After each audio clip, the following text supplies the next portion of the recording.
Hi guys!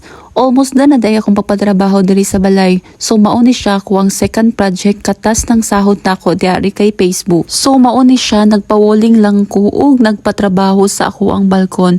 Tapos nagpa-finishing na lang po dayon ko sa tibuok balay. Sa karon gipastop sa nako sila pa-finishing dari sa gawas kay ako sa silang gipauna didto sa sulod sa balay. Kani manggod amo ang balay is naa ni siya ay tulo ka kwarto. So naay duha ka kwarto ani nga wala pa na finishingan.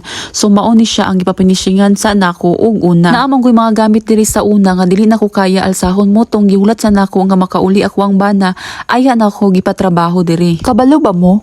Mao bitang moingon ko sa mga baguhan nga mopadayon kay kinsay magdahom oy nga sa sahod na nako diri sa Facebook makapanindot ko sa kuang balay. Kinsa ko'y dili ganahan oy nga monindot ang balay.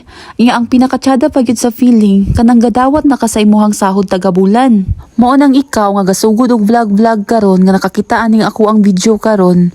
Ako na mismo ang muingon sa imuha nga padayon. Unya kung dili ka suportahan sa imuhang mga kaila, ayaw kalain. Kay ang tinuod nga gasuporta sa imuha is dili nimo mga kaila ug maunay tinuod nga pagkaistorya. Diha nimo makita og naa kay nag-viral nga video nga naabot og million views.